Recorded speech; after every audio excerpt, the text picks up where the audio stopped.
ಮಾಜಿ ಸಚಿವ ಕೆವಿ ಮಲ್ಲಪ್ಪ ಅವರ 13ನೇ ವರ್ಷದ ಸಂಸ್ಮರಣೆ ಪ್ರಯುಕ್ತ ತಾಲೂಕಿನ ಬೈಚನಹಳ್ಳಿ ಗ್ರಾಮಾಂತರ ಪದವಿ ಪೂರ್ವ ಕಾಲೇಜಿನ ಪ್ರೌಢಶಾಲಾ ವಿಭಾಗದ ವಿದ್ಯಾರ್ಥಿಗಳಿಗೆ ಉಚಿತ ನೋಟ್ಬುಕ್ಗಳನ್ನು ವಿತರಿಸಲಾಯಿತು. ಬಳಿಕ ಮಾತನಾಡಿದ ಸಂಸ್ಥೆಯ ಅಧ್ಯಕ್ಷ ಡಾ ಮೋಹನ್ ಮಲ್ಲಪ್ಪ, ಗ್ರಾಮೀಣ ಭಾಗದ ಮಕ್ಕಳಿಗೆ ಗುಣಮಟ್ಟದ ಶಿಕ್ಷಣ ದೊರಕಿಸಬೇಕೆಂಬ ಉದ್ದೇಶದಿಂದ 80ರ ದಶಕದಲ್ಲಿ ಸಾರ್ವಜನಿಕರ ದೇಣಿಗೆ ಹಣದಲ್ಲಿ ಪ್ರಾರಂಭಿಸಿದ ಶಿಕ್ಷಣ ಸಂಸ್ಥೆ ಇಂದು ಲಕ್ಷಾಂತರ ವಿದ್ಯಾರ್ಥಿಗಳಿಗೆ ಶಿಕ್ಷಣ ನೀಡಿ ಬದುಕು ಕಟ್ಟಿಕೊಳ್ಳಲು ನೆರವಾಗಿದೆ ಎಂದರು. ಕಾರ್ಯದರ್ಶಿ ಎಂಸಿ ರಘು ಅವರ ಮಲ್ಲಪ್ಪನವರು ಕಟ್ಟಿಸಿದ ಶಾಲೆಯ ಆವರಣದಲ್ಲಿ ಅವರ ಪುತ್ಥಳಿ ನಿರ್ಮಿಸಿ ಮುಂದಿನ ಯುವ ಪೀಳಿಗೆಗೆ ಅವರ ಆದರ್ಶಗಳನ್ನು ಪರಿಚಯಿಸಿಕೊಡುವಂತೆ ಸಲಹೆ ಮಾಡಿದರು.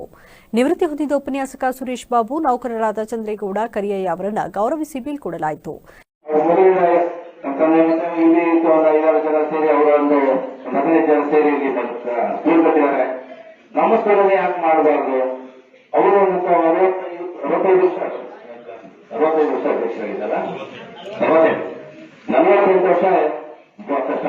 ಮೊದಲ ಸ್ಟಾರ್ಟ್ ಆದಾಗಿಂದಲೂ ಸಹ ಅವರು ಸಂಸ್ಥೆ ಸ್ಟಾರ್ಟ್ ಆದಾಗಿಂದಲೂ ಸಹ ಅವರು 48 ವರ್ಷ ಅಧ್ಯಕ್ಷರಾಗಿದ್ದಾರೆ.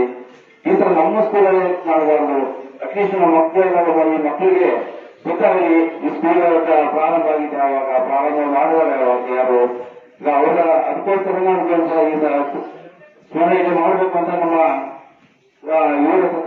ಪ್ರಿನ್ಸಿಪಲ್ ಕುಮಾರಯ್ಯ ಹತ್ರ ಮತ್ತು ಇದೇ ವೇಳೆ ಸಂಸ್ಥೆಯ ಖಜಾಂಚಿ ಎಂಆರ್ ಜಯರಾಮ್, ನಿರ್ದೇಶಕರಾದ ಬಿಎ ಮಂಜೇಗೌಡ, ಪ್ರಾಂಶುಪಾಲ ಕುಮಾರಯ್ಯ, ಎಂಎಸ್ ಯೋಗೇಶ್, ಎಂಎಸ್ ಆಂಜನೇಗೌಡ ಸೇರಿದಂತೆ ಇತರರು ಉಪಸ್ಥಿತರಿದ್ದರು.